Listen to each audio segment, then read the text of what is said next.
elites really that impressive? Sure, you probably can't become an elite without doing anything. But it's not only the elites who are working hard. Among them, I, who am not an elite, was always looked down upon. My name is Samantha. I've been married for 2 years. My husband, Robert, is a certified public accountant, providing a stable income. I continued to work after getting married, but I couldn't match Robert's income and was always looked down upon. I thought it was inevitable and gave up. Being a CPA comes with a stable income, and it's easy to start your own practice. And above all, it's a profession with a high degree of freedom.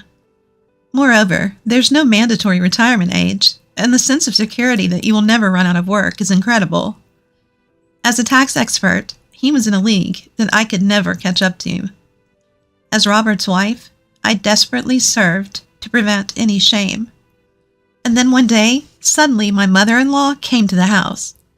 I was surprised and flustered. The house wasn't tidy, and I hadn't started any cleaning or laundry yet. A leisurely weekend morning turned hectic. My mother-in-law, as usual, was dressed in elegant clothes and stylish shoes, looking nothing like someone in her 60s. As soon as she entered the house, she began firing off snide remarks.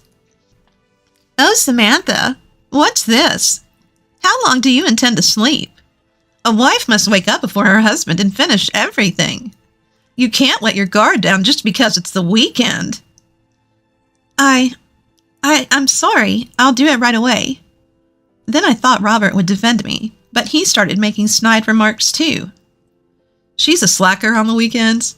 It's just too much. A CPA's wife being a slacker. It's embarrassing."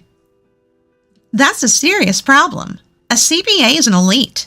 It's not like Samantha who works at a mediocre company. You need to understand him more. Poor Robert." "Right? Samantha doesn't get it at all. She thinks she's in the same position because she's working too." "Huh? That's out of the question. Know your place, dear." "I know that, but you don't have to say it like that." "What a troublesome situation. I worry about the future." "Well, never mind. I came here today for an inspection, so I'll be checking." "An inspection?" "I've decided to move in here, so I need to check beforehand." "Excuse me?" "The slow one, yeah. I'm moving in here. Dad is gone. It's inconvenient for me to live alone. That's why we need to check this place thoroughly and make sure it's suitable for me to live in." I was completely shocked. I hadn't heard my mother-in-law was moving in here. I thought it must be some kind of mistake, but it wasn't. She decided this all on her own, without even consulting me, which honestly irked me. She was moving in without any discussion between my husband and I, and this was apparently a house check. I was so annoyed I didn't even want to talk. Then my mother-in-law started to inspect the entire house, while casually mentioning it was a house check. Mother-in-law, that's our bedroom." "So what? Oh my goodness, what is this? Is this left as it was when you woke up? With no cleaning up?" Entering a couple's bedroom is so inappropriate. Ugh, this is so annoying. But I guess I should apologize. "I'm sorry." My mother-in-law didn't care and just walked around the house checking everything. I had no idea why she was checking the house. And when she finished her check, she started complaining to me. "This house won't do. It's not accessible. There's no handrails on the stairs. Moreover, there's no room for me. I'm not a dog. I can't stay in a cramped room like a doghouse. Let's see. I'll use your bedroom." "Excuse me? That's... Also, I can't relax without a traditional living room. So please convert the living room to a traditional one." I can't do that. Do you have any idea how much the renovation will cost?" "Of course, Samantha should cover that. Robert has contributed to the living expenses and even purchased this house." "That's right. We haven't depended on Samantha's income because there's a huge difference. But it's all good if you can contribute." "Don't just say whatever you want." "What? You can't even do that for a living with my mother? It's not about that. Deciding everything on your own without any consultation isn't good, is it? What are you talking about? Consulting with a person who's always at the bottom? Don't make me laugh. Living with my mother is a done deal. Got it? My elite husband unilaterally decided to live with his mother. Mom, over you. All right. He threatened me with divorce papers, so I really did divorce him.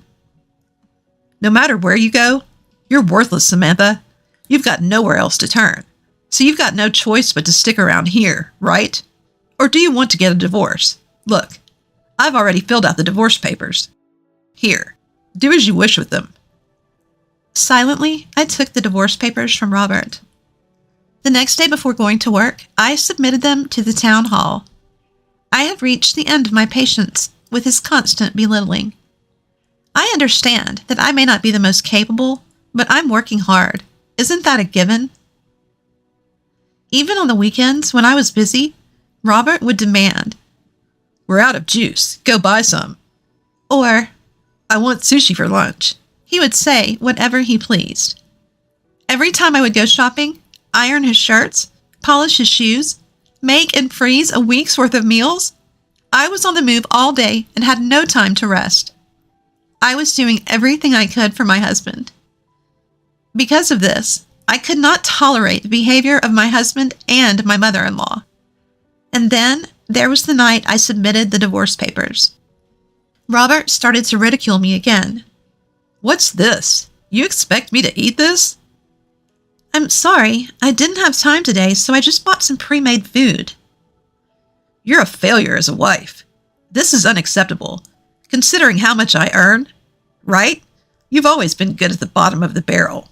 I went to a state university with a high GPA, while you went to a mid-tier university with a low GPA. Plus, I'm a CPA, and you're a mere employee at an unknown company. You understand that we're worlds apart, right? You should be more aware of yourself." As always, you're so harsh. Well, never mind. It's not that I'm harsh. It's that your level is just that low. It's dangerous not to be aware of it. Enough. It's not good for me, even if it's good for you. Go buy something that matches my level. High-end sushi or premium steak. Anything can be taken out. I'm hungry, so go buy it now. That's a wife's duty, right? Well, that was true, up until now. What's that supposed to mean?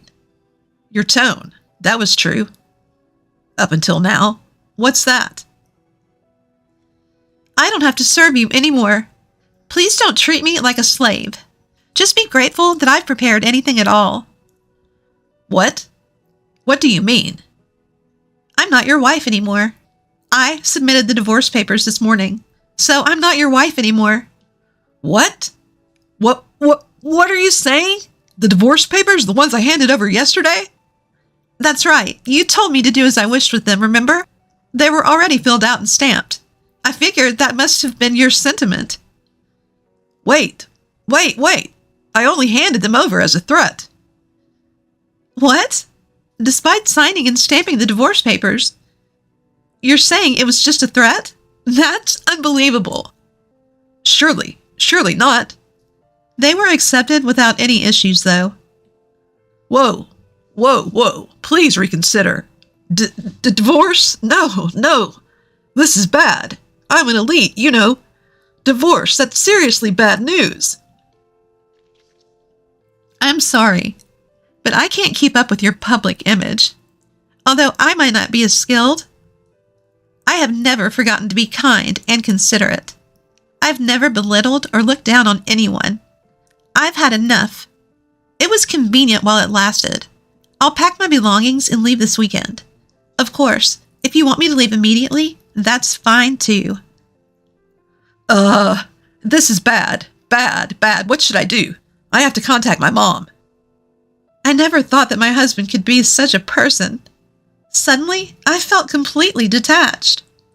After filing for divorce, there was a moment of hesitation, wondering if I'd done the right thing. But now, all that is blown away. I plan to pack my things this weekend and return to my parents' home. Even though it's not much of my personal belongings, it doesn't really matter. When I thought about how easily a marriage could end, I started wondering about what family really meant. Was it because we didn't have children or couldn't form familial bonds? I don't think so. The problem was in our relationship. We couldn't form a bond between the two of us. There's no point in regretting, so I've decided to stop pondering over it. Now that I'm single again, I just need to focus on my work. I was getting motivated for work, thinking the next week I'll be a different person.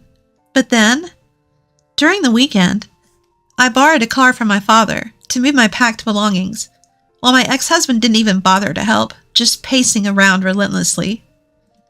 I didn't understand what he was so nervous about, but an hour later, it all made sense. He felt embarrassed about divorcing me and called my ex-mother-in-law in an attempt to reconcile. As soon as my ex-mother-in-law arrived, he hurried over to her and started explaining. Then my ex-mother-in-law approached me and said, "Samantha, you're really doing whatever you please, aren't you? I don't approve of you divorcing." Do I need a parent's approval to divorce? I was handed the divorce papers right in front of you, remember? You can't claim you didn't know. You really don't understand anything, do you? A simple piece of paper is clearly a threat. Why would you take it seriously? Robert is an elite. Aren't you aware of being an elite's wife? I didn't marry Robert because he was an elite. What's this awareness you're talking about? It doesn't matter if he's an elite or not. Please understand what I'm saying. Becoming an elite's wife is a privilege few people have. You achieved that. It's not right to throw it away so easily. We'll pretend as if what you did never happened. So please stop this nonsense about leaving. I wonder who's the one not understanding. Holding on to an elite without being able to do anything. That's you, right? My ideal is a warm family. I don't think being an elite makes everything okay. Earning money is good enough. The important thing is the heart.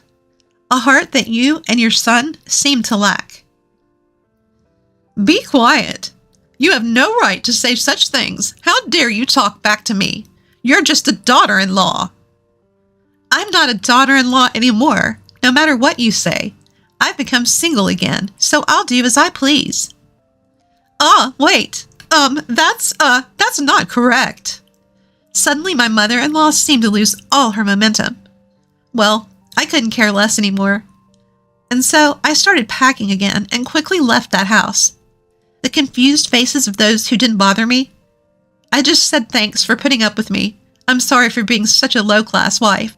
Please find a high-education, high-income woman for remarriage. Wish you the best. With that, I hurriedly left the house. Returning to my parents' home, I felt a strange sense of relief and comfort. My parents understood, and when they said welcome back, I found myself tearing up. I thought about how foolish it felt to have desperately held on and gritted my teeth for so long, to have been so desperate for such an arrogant husband. Seeing my parents reminded me of the warmth of a family and the compassion of being human. I felt an explosion of all the stress I had accumulated until now, and fell asleep without even eating dinner, sleeping straight through until morning. When I woke up the next morning, I felt incredibly refreshed. For the first time in a while, I decided to cook breakfast for my parents. The home-cooked meal felt nostalgic. Mixed feelings of realizing that I had returned home and regret over the time wasted. However, I had never imagined I would have to restart my life in my 20s. But my parents told me it might be a lucky chance, which I agreed to. I decided to aim for getting a professional certification and strive for promotion. Then something happened after a month. It was a weekend, and I was making hand-cut pasta with my parents. My dad was skilled at making pasta, so I was assisting him and my mom when the doorbell rang. Neither of them could leave their work, so I answered it. Opening the door, standing there, was Robert. "Robert, what are you doing here?" My ex-husband was standing there in the pouring rain, completely soaked without even an umbrella. Surprised, I impulsively invited him in. "Come in, you'll catch a cold." Just then my father appeared. Even though he was in the middle of making pasta, my father appeared with force. "Dad!" "What are you doing here? This is not your place. Please leave." "Dad, Robert's completely soaked. He'll catch a cold." "I could care less about what happens to this man. He's the worst. He made you suffer." "But still." "Get out of here right now." Just then, my ex-husband fell on his knees begging. I was taken aback by this sight. I saw Robert like I had never seen him before, the man who was once so proud and looked down on me. And then he started to talk. "Father-in-law, I'm sorry for causing so much trouble. Let me cut to the chase. Please let me remarry Samantha. I regret how I have acted as a man, but I realize that I can't live without her. Please, I beg you." "What on earth are you talking about now? It's too late. Go back." "I can't survive on my own. I can't clean, do laundry, cook. I need Samantha. From now on, I believe we can live in harmony. My mother also wants to live in peace. She's getting old. If she can't move, it's over. Samantha, please help me. Please, can't you come back?" "So, that's what it is. Typical you. Enough is enough. This isn't a joke. Samantha is not a housekeeper. Go home. Never show your face again." Father-in-law." "I am not your father-in-law anymore. Stop calling me that." "Please, father-in-law, Samantha, help me. Hey, wait a minute. Don't throw me out. Samantha." For a moment, I was almost fooled again, but my father intervened. He is just struggling because he can't clean, do laundry, cook. He can't do anything without me. My former mother-in-law just wants to loaf around. Apparently, he couldn't get along with his domineering mother and his spoiled self, so he came to me for help. They seemed to be constantly fighting, and it was nothing but stress. In the midst of all this, he thought of me, convenient me, as if I'd fall for that. Just when I was finally free, there's no way I'm going back. And so my ex-husband was commanded by his mother to take care of all the household chores. Between work, cleaning, laundry, and housework, he's going to have a tough time. He seems to have finally understood what I've been doing all this time, but it's too late. Let them struggle as a family. That's what they did to me. And also, my ex-husband apparently couldn't bear it any longer. He abandoned his job and his life and ran away. I realized then what a pathetic man he was. I found an apartment near my office and moved out. And then I took on the challenge of obtaining a professional certification and passed with flying colors. My salary went up, and I started to see a different side of myself. Overjoyed, I was on cloud 9. This is just the beginning. There's so much more to come. I won't be defeated. I'll keep moving forward. No way I'm going down without a fight.